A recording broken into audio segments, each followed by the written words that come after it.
तो बढ़ते हैं नेक्स्ट क्वेश्चन की तरफ। इन the given situation calculate the extension in the spring. बच्चों एक चीज बताओ, एक्सटेंशन कब होता है? जब फोर्स लगता है। तो क्या ये जो स्प्रिंग है ये स्ट्रिंग से कनेक्टेड है? इसका मतलब इस स्प्रिंग पे फोर्स कौन लगा रहा है? स्ट्रिंग, रस्सी फोर्स लगा रही है। इसका मतलब इस स्प्रिंग का जो फोर्स होगा क्या वो रस्सी के टेंशन के बराबर होगा? तो क्यों ना इस स्ट्रिंग की टेंशन निकाल ले, वही तो स्प्रिंग फोर्स होगा और उससे क्या मिल जाएगा अपने को? एक्सटेंशन। तो क्या सर की शॉर्ट ट्रिक यूज कर लेते हैं? तो अगर मेरे को इसकी टेंशन निकालनी है तो फटाफट एक्सलेशन निकाल लेते हैं। एक्सलेशन कैसे निकालते हैं? ए बराबर, चेक कर लो, नेट एक्सटर्नल फोर्स कितना, इधर कितना हो जाएगा 60, इधर हो जाएगा 40 और दोनों न्यूटन में है बेटा। अब अपोजिंग कौन सा होगा? 40 और ये 60 नीचे जा रहा होगा तो 60 माइनस 40 कितना हो जाएगा? 20 upon total mass 10, that is 2 metre per second square. और टेंशन निकालनी है, किसी में भी निकाल लो बिकॉज स्ट्रिंग तो सेम है। तो अगर मैं मान लेता हूं इसको कंसीडर करता हूं, एक्सेलेरेशन कहां है? डाउनवर्ड। जैसा सर ने बताया मास वही कंसीडर करो जिस साइड आप एक्सेलेरेशन ले रहे हो। तो क्या होगा? 6 into g minus a, that is equal to 6, 10 minus 2, answer कितना जाएगा? 48 न्यूटन।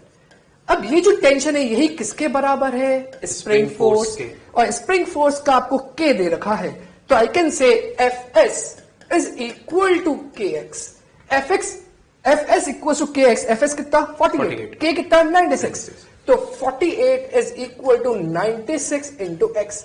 एक्स की वैल्यू आ गई half metre and this is the required answer. But sir यहां पर बच्चे एक डाउट पूछते हैं और वो डाउट हम लोग डिस्कस कर रहे हैं। वो डाउट ये है कि स्प्रिंग और स्ट्रिंग जब जुड़ी हुई है तो इन दोनों में फोर्स कैसे सेम हो सकता है? तो क्या ये आंसर होना चाहिए कि ये दोनों मासलेस हैं, आइडियल है, इसलिए फोर्स सेम होगा? सर जब तक कुछ नहीं बोला जाता अपन एक कंसीडर करते हैं both the things are ideal. तो अपन दोनों का मास कंसीडर नहीं करते और दोनों को ही ये मान के चलते हैं कि both are massless and frictionless, और जो स्ट्रिंग होगी वो इनएक्सटेंसिबल है। तो इस कंडीशन के अकॉर्डिंग अपने मानते हैं कि स्प्रिंग पे जो फोर्स लग रहा है वही फोर्स स्प्रिंग पे भी सेम लग रहा है। बिल्कुल सर। आगे बढ़ते हैं बच्चों अपने नेक्स्ट क्वेश्चन की तरफ and the question is find acceleration of 3 kg and contact force between 8 kg and ground. बच्चों अगर हम लोग सबसे पहले 3 और 8 kg और इस डायग्राम को ध्यान से देखें तो देखिए इस पर्टिकुलर पुली पे जो सस्पेंशन पॉइंट है जिसपे फोर्स हम लोग 2T बोल रहे थे जब ये वर्टिकल अरेंजमेंट था, और फोर्स कितना दे रखा है? 80 न्यूटन।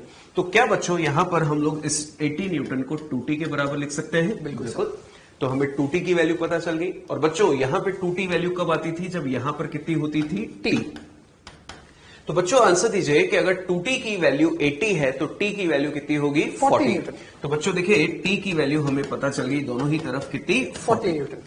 अब ऑब्जर्व कीजिए 3 kg और 8 kg। 3 kg और 8 kg पर एक फोर्स और लग रहा है जिसको हम लोग क्या नाम दे रहे हैं? mg। तो ऑब्जर्व कीजिए बच्चों mg की वैल्यू यहां पर कितनी होगी? 30 न्यूटन। और यहां पर 8 kg पर mg की वैल्यू कितनी होगी? 80 न्यूटन। बच्चों हमसे क्या पूछा गया है? Contact force between 8 kg and ground. बच्चों सोचकर देखिए 8 kg पे ऊपर लग रहा है 40 और नीचे लग रहा है 80। तो क्या ये टेंशन इस पर्टिकुलर ब्लॉक को उठा पाएगा? नहीं, क्योंकि टेंशन की वैल्यू उसके वेट से कम है। तो इसका मतलब 8 kg इस सरफेस के साथ अपना कांटेक्ट नहीं छोड़ेगा, और अगर वो अपना कांटेक्ट नहीं छोड़ेगा तो डेफिनेटली वहां पे नॉर्मल रिएक्शन काम कर रहा है, क्योंकि हमें रेस्ट दे रखा है, क्योंकि कांटेक्ट नहीं छोड़ रहा है। तो बच्चों अगर 8 kg पर हम लोग फोर्सेस मार्क करें तो हम डिसाइड कर चुके हैं कि नीचे 80 न्यूटन है, ऊपर की तरफ टेंशन की वैल्यू 40 न्यूटन है, और हमने अभी अभी बात की कि ये कांटेक्ट नहीं छोड़ रहा है तो सरफेस इस पे नॉर्मल रिएक्शन भी लगा रही है। और अगर नॉर्मल रिएक्शन लगा रही है तो अगर हम ऑब्जर्व करें तो ये कांटेक्ट नहीं छोड़ रहा है, मतलब रेस्ट पे है, मतलब ये दोनों मिलकर इस 80 न्यूटन को बैलेंस कर रहे हैं। तो normal plus tension is equal to 80, normal is equal to 80 minus tension की वैल्यू 40। तो नॉर्मल रिएक्शन कितना आ जाएगा? 40 न्यूटन। बच्चों आपने ऑब्जर्व किया कि हम लोगों ने नॉर्मल रिएक्शन कैलकुलेट किया 40, जो कि सेल्फ एडजस्टेबल फोर्स होता है, हम अच्छे से जानते हैं। अब बच्चों देखिए ये 3 kg की बात करते हैं। 3 kg पे टेंशन कितना है? 40 और mg कितना है? 30। देखकर बताइए क्या 3 kg ऊपर की तरफ लिफ्ट हो जाएगा? बिल्कुल हो जाएगा, क्योंकि ऊपर की तरफ टेंशन जो है वो उसके mg से ज्यादा है। तो याद आ रही है F net बराबर ma। तो ऑब्जर्व कीजिए बच्चों, ये रहा 3 kg, इस पर ऊपर की तरफ टेंशन है 40 और ये रहा mg इज इक्वल टू 30 और एक्सेलरेशन कहां होना चाहिए? अपवर्ड्स। तो नोटिस कीजिए, अगर एफ नेट बराबर ma वापस से लगा दें, जो कि हमारे लिए सबसे बढ़िया इक्वेशन है, ये हो जाएगा 40 माइनस 30 इज इक्वल टू 3। तो एक्सेलरेशन आ जाएगा 10/3 metre per second square. According two options हम लोग इसको g/3 भी बोल सकते हैं। नाउ इट डिपेंड्स कि हमें क्या लिख कर दिया है। बिल्कुल। तो बढ़ते हैं नेक्स्ट क्वेश्चन की तरफ। Find acceleration of 4 kg block when 5 kg block is just lifted from ground. There is a word just lifted. अब just lifted का मतलब क्या समझते हो? सर ने आपको बार बार एक बात समझाई थी, just lifted मतलब just वो अपने कांटेक्ट को छोड़ रहा है। अगर just वो अपने कांटेक्ट को छोड़ रहा है तो इस पॉइंट पे जो टेंशन होगी वो कहीं ना कहीं इसके mg को बैलेंस करनी चाहिए, तब जाके तो वो जस्ट अपलिफ्ट होगा। इसका मतलब यहां पर mg वैल्यू कितनी होगी? 50। तो ये जो टेंशन है ये भी कितनी होनी चाहिए? 50। अब टेंशन 50 होनी चाहिए, तो उसके बाद अपन क्या काम कर सकते हैं? ध्यान देना, यहां पर एक थ्रस्ट फोर्स लग रहा है, that is 30t, where t is time. इसका मतलब ये फोर्स वेरिएबल है, टाइम के बढ़ने के साथ साथ ये फोर्स भी बढ़ रहा है। तो इनिशियली ये फोर्स 0 होगा जब टाइम 0 होगा, टाइम 1 सेकेंड होगा तो 30 न्यूटन हो जाएगा।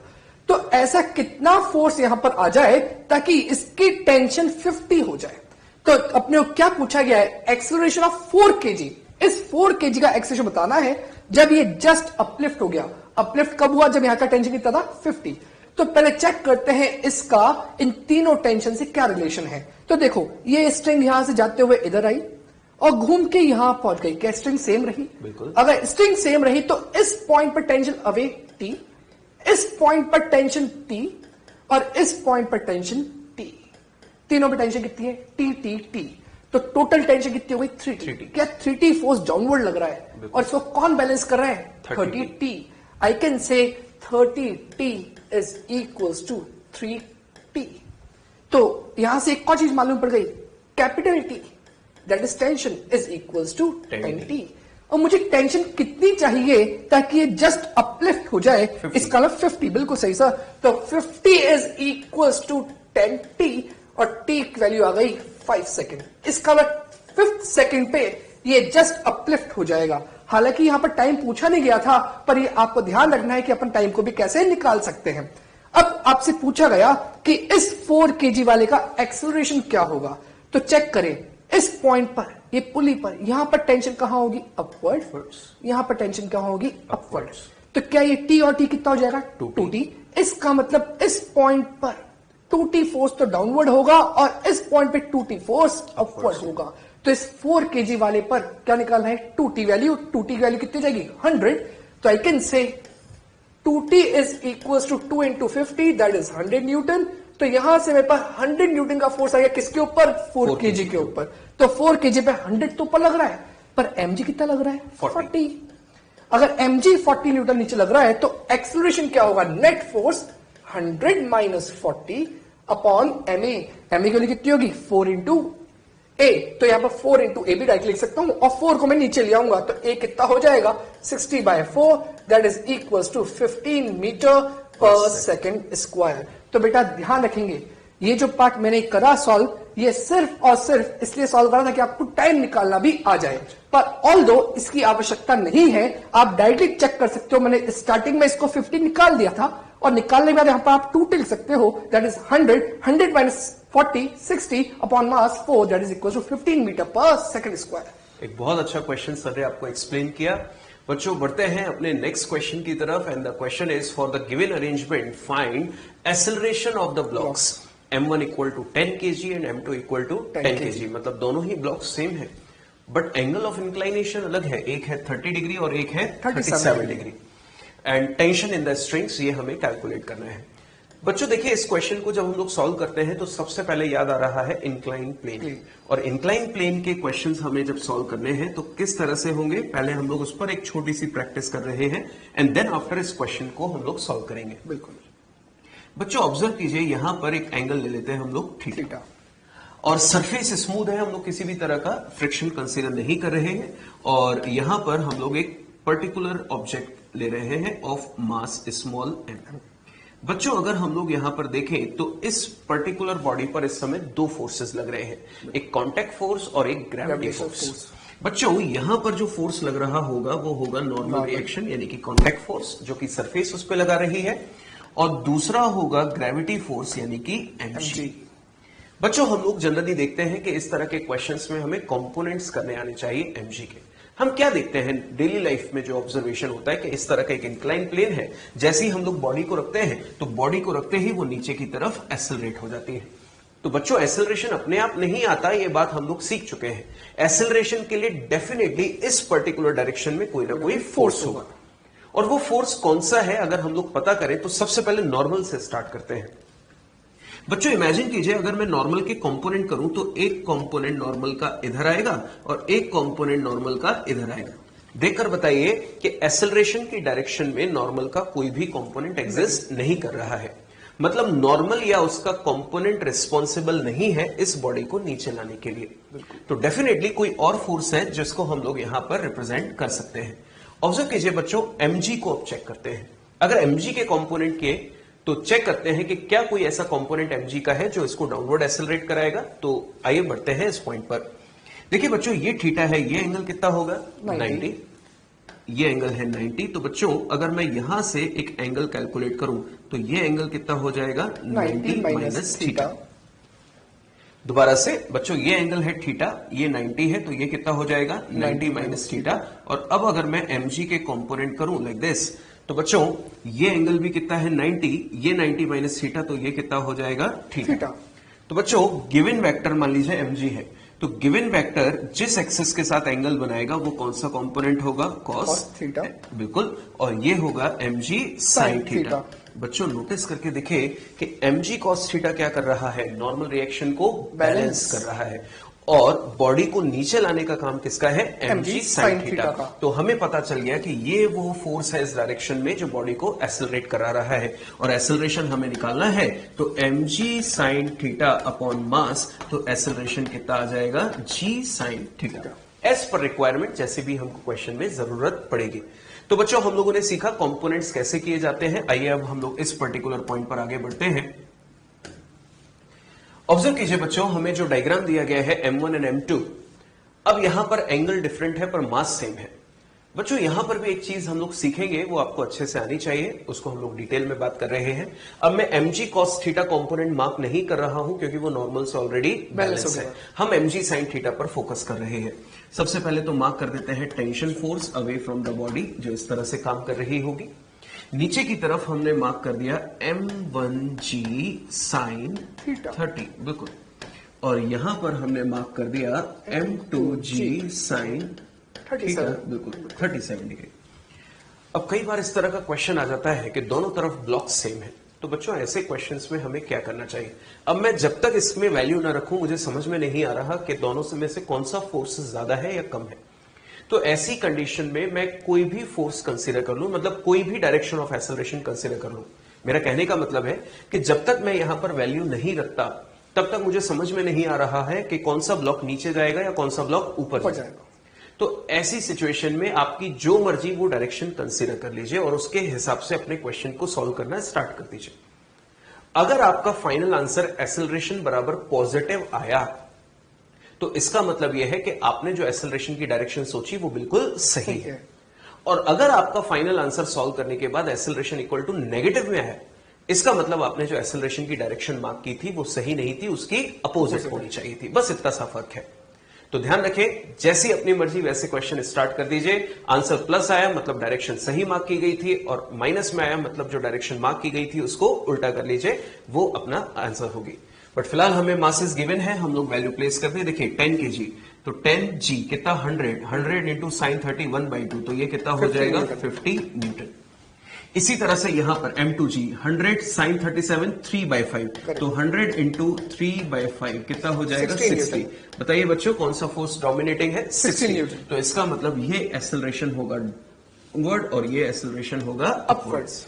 बच्चों इस क्वेश्चन में अगर हम लोग फ्री बॉडी बना चुके हैं तो इक्वेशन बनाए, देखिए m2g कहां जा रहा है, नीचे, इस पे नेट फोर्स कितना है 60 माइनस ऊपर की तरफ tension is equal to mass कितना है 10 इंटू एक्सेलरेशन, जो हमें क्वेश्चन में कैलकुलेट भी करना है।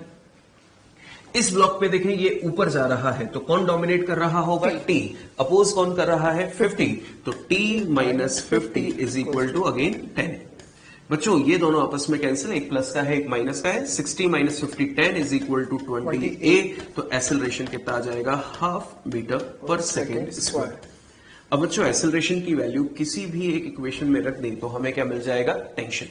तो देखिए अगर मैं ये वैल्यू प्लेस करूं तो t minus 50 is equal to 10, acceleration कितना है हाफ, तो ये कितना होगा 5 और 50 उधर जाके ऐड हो जाएगा तो टेंशन कितना हो जाएगा 55 न्यूटन। ये इस क्वेश्चन के आंसर है। तो स्टूडेंट्स अब क्यों ना इसको हम लोग शॉर्ट ट्रिक से भी डिस्कस करते हैं। बिल्कुल, जैसा कि सर ने आपको बताया था एक्सेलरेशन होता है नेट फोर्स अपॉन मास, पर फोर्स कैसा, एक्सटर्नल फोर्स। तो यहां पर अपन उसी चीज की बात कर लेते हैं।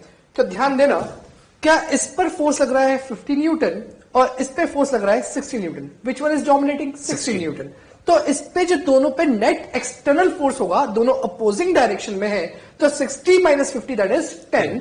तो मैं लिख सकता हूं acceleration is equal to net force directly 60 minus 50 upon total mass 10 और 10 20, तो 20 this is equal to 10 by 20, this is half metre per second square. तो सेम आंसर आया है जो आपको यहां पर सर ने निकाला था। दूसरी बात होती है टेंशन की। तो टेंशन के लिए सर ने आपको एक बहुत अच्छी बात बोली थी, अगर एक्सेलरेशन अपवर्ड है तो t बराबर एम जी प्लस ए और डाउनवर्ड है तो एम जी माइनस ए। पर याद करो वहां पर जो सिस्टम था उसमें ब्लॉक्स वर्टिकल मूव हो रहे थे, पर क्या यहां पर जो ब्लॉक मूव हो रहे हैं वो अलोंग द इंक्लाइन हो रहे हैं। अगर अलोंग द इंक्लाइन हो रहे तो क्या डिफरेंस आया, जब ब्लॉक्स वर्टिकल थे तो क्या डायरेक्टली उन पे जी लग रहा था, दैट इज एम जी, पर यहां पर क्या उस पे एम जी डायरेक्ट लग रहा है या एम जी साइन थीटा लग रहा है, एम जी साइन थीटा लग रहा है। तो अगर मैं बात करूं तो इस पर डायरेक्टली जी नहीं लग रहा, क्या लग रहा है, जी साइन थीटा। तो याद रखना बच्चों इस बात को, अगर इंक्लाइन प्लेन है तो जैसा सर ने आपको कुछ देर पहले समझाया था ये थीटा था, तो इस पे क्या लग रहा था, एम जी साइन थीटा। तो यहां पर जो इफेक्टिव जी है वो कितना है, जी साइन थीटा। तो अब जहां जहां सर ने आपको जी बोला था वहां क्या कंसीडर करोगे, जी साइन थीटा कंसीडर करोगे। तो मैं बात कर रहा हूं इस ब्लॉक की, क्या ये ब्लॉक ऊपर जा रहा है तो इसकी टेंशन क्या होगी, टेंशन इज इक्वल टू इस ब्लॉक का मास m1 का मास 10 kg इनटू जी इफेक्टिव जो अब यहां पर हो चुका है, जी इफेक्टिव इज जी साइन 30, बिल्कुल सर, प्लस ए। अब मैं वैल्यूज पुट कर देता हूं, जी साइन 30 कितना हो गया, हाफ इंटू 10 5 और ए की वैल्यू हाफ का मतलब 0.5, तो आई कैन से 10 5 प्लस 0.5 अगेन 55 न्यूटन। और एक बात और ध्यान रखना, आपके मन में डाउट आ सकता है कि सर इस वाले में तो एंगल अलग है तो क्या टेंशन कुछ और आएगी। बेटा वापस सॉल्व करके देख लो, क्या ये डाउनवर्ड आ रहा है, अगर डाउनवर्ड आ रहा तो सर ने क्या बोला था, t equals to M G minus A, पर यहां पर g क्या लेंगे, g इफेक्टिव, तो that is equals to t equals to M G effective minus A. m की वैल्यू अगेन 10 बिकॉज m2 भी आपको 10 दे रखा है, क्या इस बार ये नीचे इसलिए मैंने g माइनस ए लिखा है, इसका थीटा कितना 37, तो g इफेक्टिव कितना होगा, g sine 37 minus a is 0.5, g sine 37 कितना होगा 6 माइनस 0.5 5.5 इंटू 10 55। तो बेटा शॉर्ट ट्रिक वही है जो पहले भी थी, बस पहले वर्टिकल था इसलिए जी लिया था, इस बार इंक्लाइन प्लेन है इसलिए अपने क्या लिया, जी साइन थीटा। तो बच्चों आपने देखा सर ने आपको शॉर्ट ट्रिक की हेल्प से भी एक्सप्लेन किया, बस इसीलिए वहां पर आपसे बोला गया था कि मेथड हमेशा काम आएगा एफ नेट बराबर एम ए, क्योंकि शॉर्ट ट्रिक क्वेश्चन के साथ चेंज हो सकती है और वो हमें ध्यान रखनी पड़ेगी। और एफ नेट बराबर एम ए का फायदा यह है कि बस उतनी सी इक्वेशन ध्यान रखिए और किसी भी तरह का क्वेश्चन ले आइए, हम लोग बड़ी आसानी से सॉल्व कर सकते हैं। बच्चों बढ़ते हैं अपने नेक्स्ट क्वेश्चन की तरफ और उसमें लिखा हुआ है, in the given arrangement an uniform rod of mass 4m and length 4 meter and a small ball m is shown। Observe कीजिए, एक रॉड हमको दी गई है जिसका मास 4m है और लेंथ 4 मीटर है, और साथ में एक स्मॉल बॉल हमें दी गई है जिसका मास है स्मॉल m।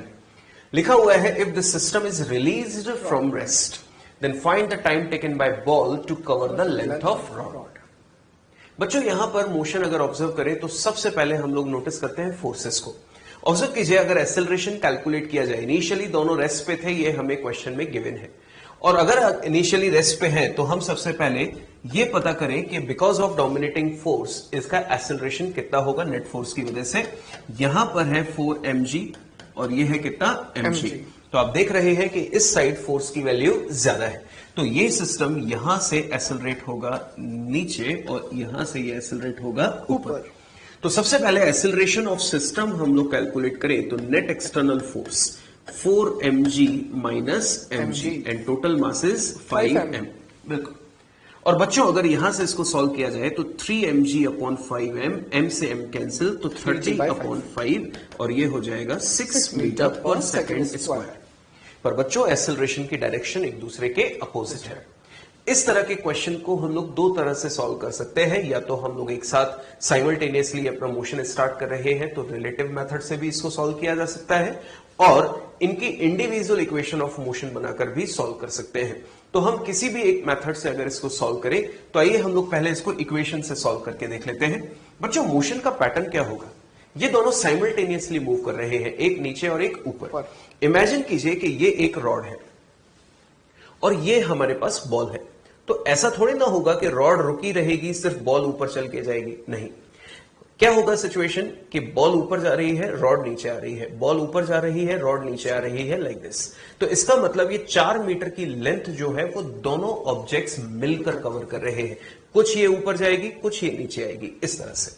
तो मानकर चलते हैं कि जो बॉल है वो x डिस्टेंस ऊपर जाती है, तो बची हुई लेंथ जो होगी 4 माइनस x वो रॉड नीचे आ रही है। तो अगर हम लोग इन दोनों की equation of motion second s बराबर ut plus half at square apply करके सॉल्व करें तो सबसे पहले मैंने 4m की इक्वेशन बनाई, s is equal to ut plus half at square. बच्चों देखिए मोशन की डायरेक्शंस अलग अलग है, तो क्यों ना एक को नेगेटिव और एक को पॉजिटिव मान लिया जाए। ऑब्जर्व कीजिए कि रॉड नीचे आ रही है, उसका डिस्प्लेसमेंट नीचे है, उसका एक्सेलरेशन नीचे है, तो उसके लिए साइन कन्वेंशंस डिसाइड करें तो डाउनवर्ड नेगेटिव, अपवर्ड पॉजिटिव। तो देखिए इसका डिस्प्लेसमेंट डाउनवर्ड है, दैट्स व्हाई मैंने लिख दिया माइनस में 4 minus x. Starting from rest दिया हुआ है तो इनिशियल वेलोसिटी 0, हाफ एक्सेलरेशन कितना है, डाउनवर्ड है इसलिए -6 और टी स्क्वायर जो हमें कैलकुलेट करना है, टाइम कैलकुलेट करना है। तो देखिए बच्चों माइनस से माइनस कैंसिल, तो ये हो जाएगा 4 minus x is equal to 3t square, equation number first. और अगर हम लोग इसी तरह से एक छोटी बॉल जो दी गई है उसके लिए इक्वेशन बनाए तो अगेन s बराबर हाफ at स्क्वायर मैंने लगा दिया, क्योंकि अगेन स्टार्टिंग फ्रॉम रेस्ट तो ut हमने नहीं लिखा है। ये ऊपर की तरफ जा रही है इसलिए डिस्प्लेसमेंट पॉजिटिव, हाफ एक्सेलरेशन इसका +6 क्योंकि अपवर्ड है, तो x की वैल्यू कितनी हो गई फिर से 3t स्क्वायर। बच्चों अगर x की वैल्यू यहां प्लेस कर दें, यानी कि इस पर्टिकुलर इक्वेशन सेकंड से इक्वेशन नंबर 1 में, तो put this value in equation number first. बच्चों ध्यान से देखिएगा, x की जगह कितना रखना है 3t स्क्वायर, तो 4 minus 3t square is equal to 3t square, तो 4 इज इक्वल टू कितना हो जाएगा 6t स्क्वायर। बच्चों अगर t स्क्वायर की वैल्यू निकाले जाए तो 4/6 कितना होगा 2/3, और स्क्वायर को उधर शिफ्ट कर दे तो t की वैल्यू कितनी हो जाएगी रूट ऑफ 2/3 सेकेंड। इतने टाइम बाद ये रॉड और बॉल आपस में एक दूसरे को क्रॉस करेंगे। तो एक अच्छा क्वेश्चन था जिसमें हम लोगों ने इक्वेशंस ऑफ मोशन का भी यूज किया। तो इस तरह के क्वेश्चंस जब भी मिले तो आप अच्छे से मेथड लगाइए और अपने क्वेश्चन को सॉल्व करिए। तो बढ़ते हैं नेक्स्ट क्वेश्चन की तरफ।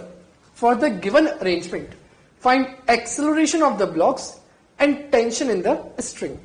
अब जैसा कि बोला गया है एक्सेलरेशन ऑफ द ब्लॉक्स, तो चेक करते हैं यहां पर कौन कौन से फोर्सेस लग रहे हैं, उन सबको मार्क करते हैं। तो क्या यहां पर 1 kg है, इस पर इसका वेट कितना हो, डायरेक्टली मार्क कर रहा हूं 10 न्यूटन बिकॉज ऑफ mg। यहां पर कितना 10 kg है तो कितना हो जाएगा 100 न्यूटन। और जैसा कि सर ने आपको बताया था बिकॉज ऑफ ग्रेविटी इस पे जो इफेक्ट आएगा वो g साइन थीटा का आएगा, that is mg sine theta. तो क्या यहां पर लिख सकता हूं 20 that is mg sine theta मतलब साइन 30, mg साइन 30 मतलब 20 साइन 30 इज इक्वल टू 10 तो क्या है, इसका इक्वल टू लिख सकता हूं मैं 10 न्यूटन का फोर्स। ये तो सारे ग्रेविटेशन फोर्स मैंने मार्क कर दिए। अब बात आती है टेंशन की। String same, tension same, string change, tension change. तो यहां पर कहां से कहां तक सेम स्ट्रिंग है, तो क्या इस ब्लॉक के इस पॉइंट से लेके यहां तक की स्ट्रिंग कैसी है, सेम है। तो इस पॉइंट पे टेंशन कैसा होगा, अपवर्ड, दैट इज T1। इस पॉइंट पे टेंशन होगा इस साइड पे, that is again T1, because string कैसी है, सेम है। इस पॉइंट की बात करूं तो स्ट्रिंग अलग हो गई, चेंज हो गई, तो मैं इसको मार्क कर देता हूं, दैट इज T2। एंड इस पॉइंट पे वापस कितना हो गया, T2। अब यहां पर अपने से पूछा गया है कि आप एक्सेलरेशन बताइए और टेंशन बताइए। तो वापस जैसा सर ने कहा था, हमेशा बेसिक मेथड को पहले फॉलो करो, बिकॉज जो अपनी शॉर्ट ट्रिक है वो मेथड्स के साथ चेंज हो जाती है। तो यहां पर ध्यान देते हैं, अगर इस पर्टिकुलर क्वेश्चन देखें T1 और 100, तो क्या पूरे सिस्टम का एक्सेलरेशन किधर होगा, इधर 10 लग रहा है, इधर 10 लग रहा है, टोटल कितना 20 न्यूटन इस साइड पे लग रहा है, पर इधर कितना लग रहा है 100। इसका मतलब ये वाला डोमिनेट कर रहा है, इसका मतलब एक्सेलरेशन इधर होगा, और इसका एक्सेलरेशन ऊपर, और इसका एक्सेलरेशन भी ऊपर। अब यहां पर इस वाले ब्लॉक के लिए इक्वेशन लिख देते हैं। क्या इक्वेशन लिखेंगे, 100 minus T1, because dominating force is 100, that is equals to 10A। Second, इस ब्लॉक की बात करते हैं। क्या इस ब्लॉक के लिए डोमिनेट कौन करेगा, T1, बिकॉज क्या कर रहा है, ऊपर जा रहा है।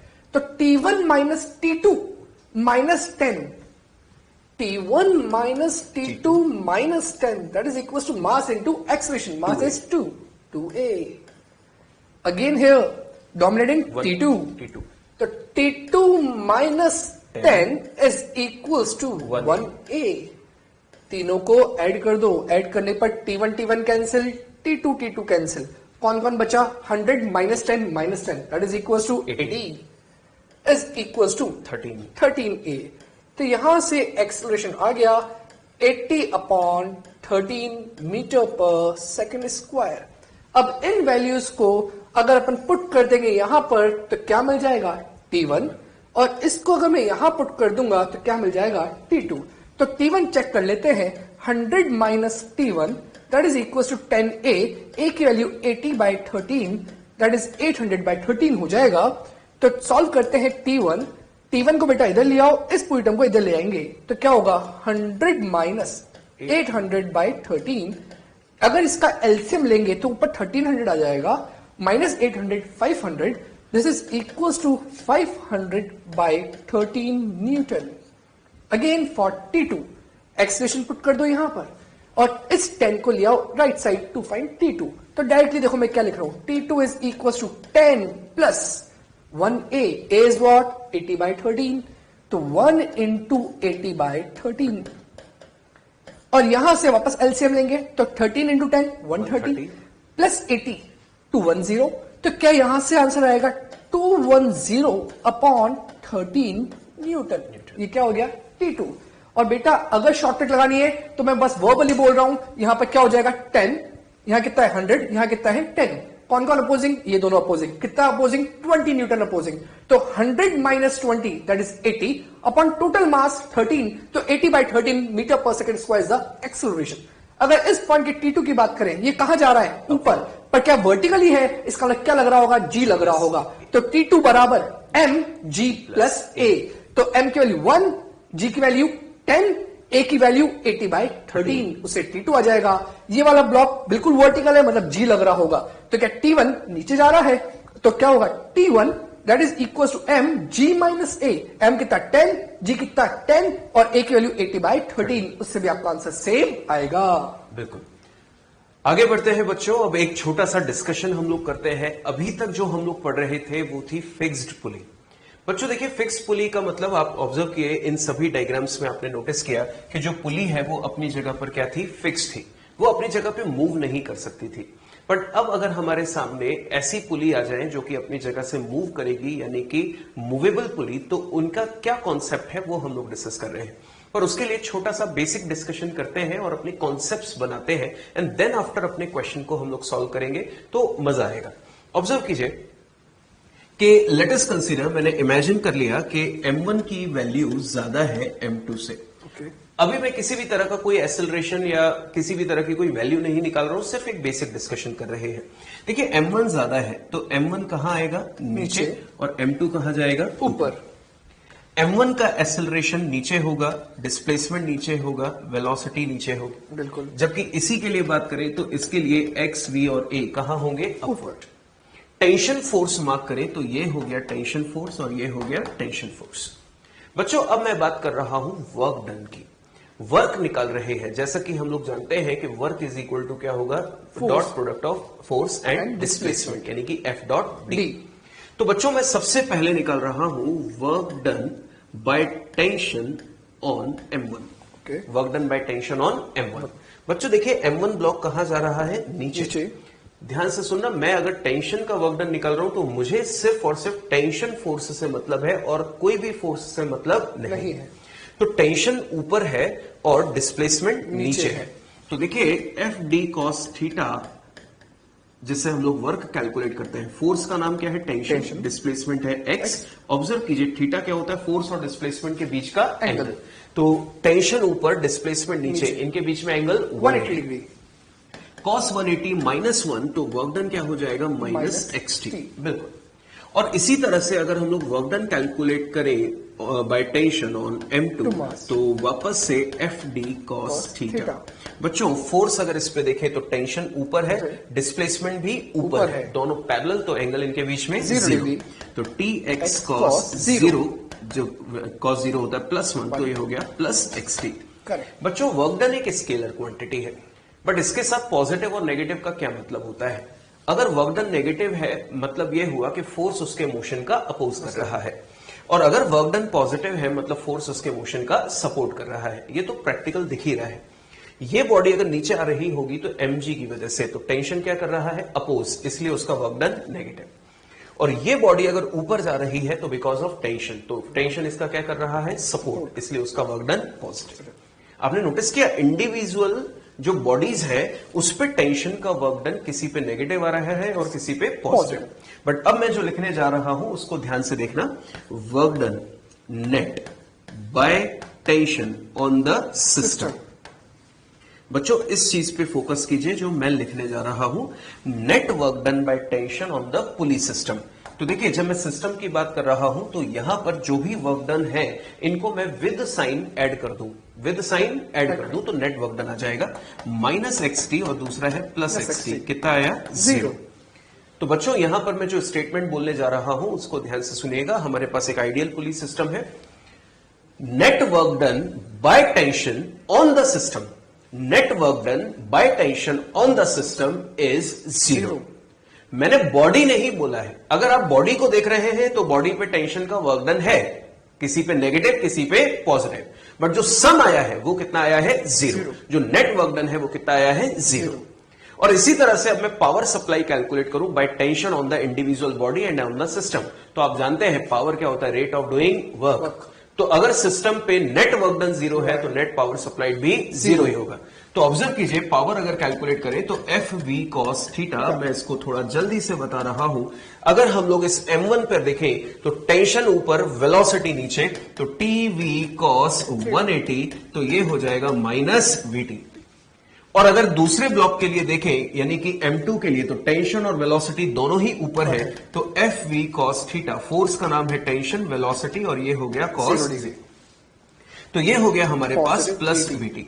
अगर हम लोग नेट पावर सप्लाई देखें तो minus VT plus VT is equal to कितना, 0। बच्चों अगेन वही बात आ गई है, वर्क डन नेट 0 था तो पावर सप्लाई भी 0 होना ही थी, क्योंकि power is defined as rate of doing work. तो ध्यान से सुनना, net work done by tension on the system is 0, net power supplied by the tension on the system is 0, but not on the body. इस चीज का ध्यान रखें। तो बच्चों हम लोगों ने जो डिस्कशन किया उसको अब समराइज कर देते हैं अपने क्वेश्चंस के लिए जो हमें आगे मिलने वाले हैं। मैं इसको हटा रहा हूं और इसकी जगह अपना कॉन्सेप्ट लिख रहा हूं। ऑब्जर्व कीजिएगा बच्चों, जो पहला कॉन्सेप्ट आया हमारे सामने वो ये x डॉट टी, ये क्या लिखा हुआ है बच्चों, वर्क डन। क्या लिखा हुआ है, वर्क डन। x मतलब डिस्प्लेसमेंट, टेंशन मतलब फोर्स। और हमने ऑब्जर्व किया जो समेशन ऑफ वर्क डन है, मतलब नेट वर्क डन आया ऑन द सिस्टम, वो कितना आया था, 0। ये हो गया पहला पॉइंट। दूसरा हमने पावर सप्लाई के लिए भी कैलकुलेट किया, तो V dot T is equal to कितना आएगा, 0। तो ऑब्जर्व कीजिए, V stands for velocity, T stands for force, तो फोर्स डॉट वेलोसिटी मतलब पावर, वो भी कितना आया, sum on the system equal to 0। और इसी तरह से अगर हम लोग एक्सेलरेशन के साथ फोर्स का मल्टीप्लीकेशन करते, ऐसा कुछ डॉट प्रोडक्ट करते, तो वहां भी ये जो सम आता है वो कितना आता है, 0। तो बच्चों हम लोग जब पुली सिस्टम के क्वेश्चंस करते हैं तो जनरली हमें क्या करना होता है, एक्सेलरेशन चाहिए होता है। और एक्सेलरेशन अगर हमें चाहिए होता है तो इस इक्वेशन का हम लोग सबसे ज्यादा यूज करेंगे, ये हमारे लिए इंपॉर्टेंट है। इसकी हेल्प से देखिएगा क्वेश्चन बड़े आसान हो जाएंगे। बिल्कुल।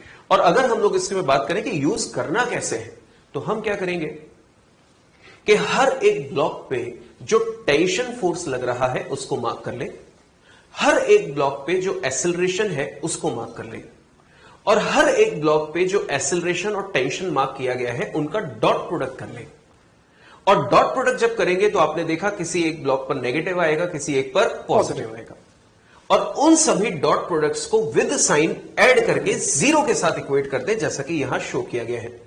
और जैसे ही आप उसको 0 के साथ इक्वेट करोगे, आपको अपनी डिजायर्ड वैल्यू मिल जाएगी, जिसको हम लोग ढूंढने की कोशिश कर रहे हैं। आइए देखते हैं कैसे हम लोग इनको सॉल्व करेंगे, इनके क्वेश्चंस कैसे होंगे। तो क्वेश्चन है, find relation between A1 and A2। अब बेटा सबसे पहले एक बात आती है, जैसा अभी तक अपन ने सारे क्वेश्चन करे उन सबके अंदर एक्सप्रेशन सेम था हर ब्लॉक के अंदर, बिकॉज वहां पर जो पुली थी वो अपन ने एक यूज कर रहे थे। पर क्या यहां पर पुलिस मल्टीपल हो गई है? और पुलिस के साथ साथ यहां पर जो टेंशन लग रही है ब्लॉक के ऊपर, उसको ध्यान देना, उससे आपको मालूम पड़ेगा कि एक्सेलरेशन अलग अलग होंगे। तो कैसे होंगे वो देखें। अगर अपन इस स्ट्रिंग की बात कर रहे हैं, अज्यूम कर लेते हैं इस स्ट्रिंग पर टेंशन कितनी है, T। तो इस पॉइंट पर टेंशन क्या होगी, अपवर्ड, दैट इज T। इस पॉइंट पर टेंशन कहां होगी, अपवर्ड, दैट इज T। अगर यही स्ट्रिंग होते हुए यहां पहुंचती है तो इसकी भी टेंशन यहां पर क्या होगी, T। तो ये तो बात हो गई इस स्ट्रिंग की। सिमिलरली अब मैं दूसरे पॉइंट की बात कर रहा हूं, क्या ये ब्लॉक इस पर्टिकुलर पुली के सेंटर से अटैच्ड है? इसका मतलब ये स्ट्रिंग अलग है। अगर ये स्ट्रिंग अलग है तो इस पे जो नेट फोर्स आएगा वो इन दोनों का समीशन होगा। याद करो सर ने आपको पढ़ाया था थ्रस्ट ऑन पुली, बस वैसी ही कंडीशन से इसको सॉल्व करें तो क्या दोनों ही टेंशन अपवर्ड डायरेक्शन में है, एंगल 0 है, तो सिंपल ऐड हो जाएगी, दैट इज 2t। तो क्या इस पॉइंट पर और इस पॉइंट की बात करें तो यहां पर डाउनवर्ड डायरेक्शन होगा 2t का और यहां पर अपवर्ड डायरेक्शन होगा 2t का। इसका मतलब इस ब्लॉक पर फोर्स अलग है, मतलब ये टेंशन, मैं mg की बात नहीं कर रहा, स्ट्रिंग फोर्स की बात कर रहा हूं। इस पर फोर्स अलग है, दैट इज 2t। अगर फोर्स अलग अलग है तो एक्सेलरेशन अलग अलग हो सकते हैं। तो उस केस के अंदर अपन सर का मेथड यूज करेंगे जो सर ने कहा, summation of acceleration dot T is equal to 0। इसका मतलब पूरे सिस्टम के अंदर अपन चेक कर लेते हैं टी डॉट ए की कितनी वैल्यूज आ रही है, सबको सम कर लेते हैं, इक्वल टू 0 भी कर देंगे। तो चेक करते हैं यहां पर। तो इस ब्लॉक की बात करें, क्या एक्सेलरेशन A2 डाउनवर्ड पहले से दे रखा है, और इस ब्लॉक पे जो टेंशन लग रही है कहां लग रही है, अपवर्ड। इसका मतलब दोनों के बीच का जो एंगल है वो है 180। और जब डॉट प्रोडक्ट करते हैं तो आता है कॉस थीटा, तो कॉस 180 क्या होता है, -1। इसका मतलब इनका आंसर होगा माइनस, जो इसका अपन कह सकते हैं जो इसका आंसर है वो है -2t इंटू A2। सिमिलरली इस वाली की बात कर रहे हैं, क्या इसका टेंशन ऊपर, A1 भी ऊपर, एंगल 0, तो इसका आंसर क्या आएगा, TA1। और सर ने कहा था कि summation of AT is equal to 0 होना चाहिए। तो क्यों इनका समीशन कर देते हैं, ताकि अपने को आंसर मिल जाए। तो इसका आंसर होगा TA1 माइनस, बिकॉज यहां माइनस है, 2TA2 इज इक्वल टू 0। इस पूरी टर्म को राइट साइड ले आते हैं तो TA1 is equal to 2TA2, T से T कैंसिल हो जाएगा, तो A1 is equal to 2A2। इसका मतलब जो ब्लॉक 1 है इसका एक्सेलरेशन इस वाले ब्लॉक का डबल होगा, और यही आपसे पूछा था कि दोनों के बीच का रिलेशन क्या है। तो बढ़ते हैं नेक्स्ट क्वेश्चन की तरफ। बच्चों जो नेक्स्ट क्वेश्चन हमको दिया गया है, find relation between A1, A2 and A3। Again बिल्कुल वैसा ही क्वेश्चन जैसा अभी आपको सर ने एक्सप्लेन किया और आप अब खुद से भी इसको सॉल्व कर रहे होंगे। देखिए इसमें यहां पर अब आपको 3 पुली दी गई है जिसमें 2 पुली फिक्स्ड है जबकि ये कैसा है, मूवेबल। और आप ऑब्जर्व कीजिए कि कौन सी स्ट्रिंग सेम है कौन सी डिफरेंट है, उस पर बात करते हैं।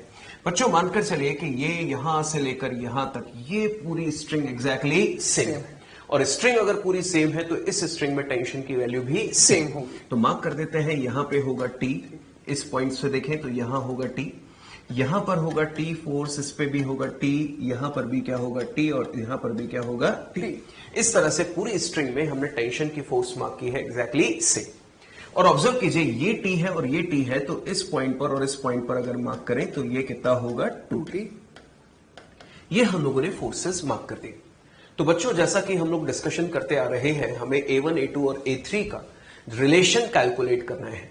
मैं आपको यह भी बताऊंगा कि इन रिलेशन को क्यों निकाला जा रहा है, इनकी जरूरत क्या है, पर पहले हम लोग इनका रिलेशन निकालें। तो क्या सीखा हम लोगों ने, summation of A.T equal to 0, मतलब हर एक ब्लॉक पे लगने वाली टेंशन और उसके एक्सेलरेशन का डॉट प्रोडक्ट कीजिए, विद साइन ऐड कीजिए और उनको 0 के साथ इक्वेट कीजिए। चेक कीजिए, M1 ब्लॉक पे टेंशन फोर्स भी आगे है और एक्सेलरेशन भी आगे है, दोनों पैरेलल है, तो इनका डॉट प्रोडक्ट कैसा होगा, पॉजिटिव, क्योंकि cos 0 की वैल्यू 1।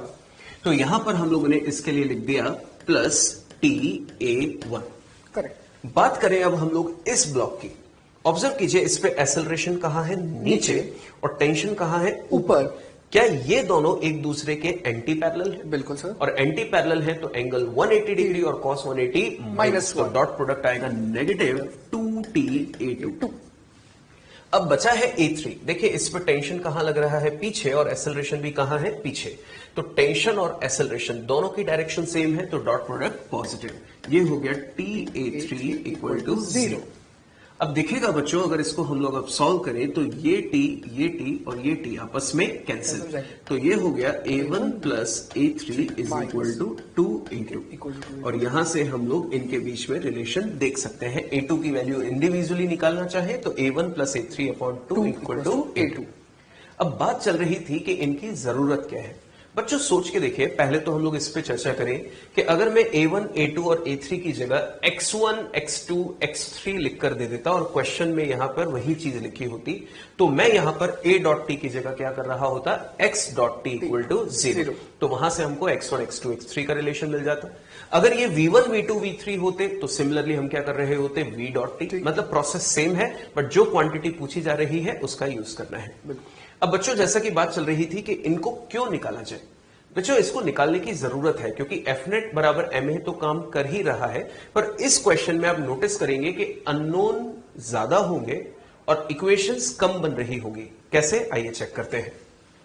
बच्चों हम लोग एक पर्टिकुलर वैल्यू कंसीडर करते हैं कि मासेस हमें गिवन है। क्या गिवन है, मासेस। मान लेते हैं मासेस गिवन है और हमसे पूछा गया है find the values of acceleration and tension in the strings. तो काउंट करो कितने अननोन है, 1, 2, 3 और टेंशन 4 अननोन है, मासेस हमें गिवन है। आइए बनाते हैं इक्वेशन। ऑब्जर्व कीजिए, ये हो गया M2G, ये डाउनवर्ड आ रहा है, इसकी इक्वेशन क्या हो गई, M2G minus 2T is equal to M2A2। बिल्कुल। अगर M1 की इक्वेशन बनाए, इसको कौन चला रहा है, T, तो इसकी इक्वेशन बनेगी T is equal to M1A1। और M3 को देखें तो कौन चला रहा है, T, इसकी इक्वेशन होगी T is equal to M3A3। बच्चों 3 इक्वेशन से ज्यादा 3 ब्लॉक्स के लिए अब हम लोग नहीं बना सकते। अब काउंट करो अननोन कितने हैं, 1, 2, 3, 4। 4 अननोन है और 3 इक्वेशंस हैं। तो हम लोग अब अच्छे से जानते हैं कि जितने अननोन हो उतनी ही इक्वेशंस बनाए, तभी अपने अपने क्वेश्चन को सॉल्व कर सकते हैं। तो हम कहां आके अटक गए, हमें 3 इक्वेशंस दी गई हैं और 4 अननोन दिए गए हैं, मतलब एक इक्वेशन की जरूरत है और वो इक्वेशन हम लोग ऑलरेडी निकाल चुके हैं। अब देखिएगा बच्चों, अगर मैं A2 की वैल्यू यहां रख दूं तो A2 की वैल्यू किसकी टर्म्स में आ गई, A1 और A3। क्या मैंने एक अननोन को एलिमिनेट कर दिया, तो उस सिचुएशन में 3 अननोन और 3 इक्वेशन। अब अपने क्वेश्चंस को आसानी से सॉल्व किया जा सकता है। तो ये है इस पर्टिकुलर इक्वेशन का सिग्निफिकेंस।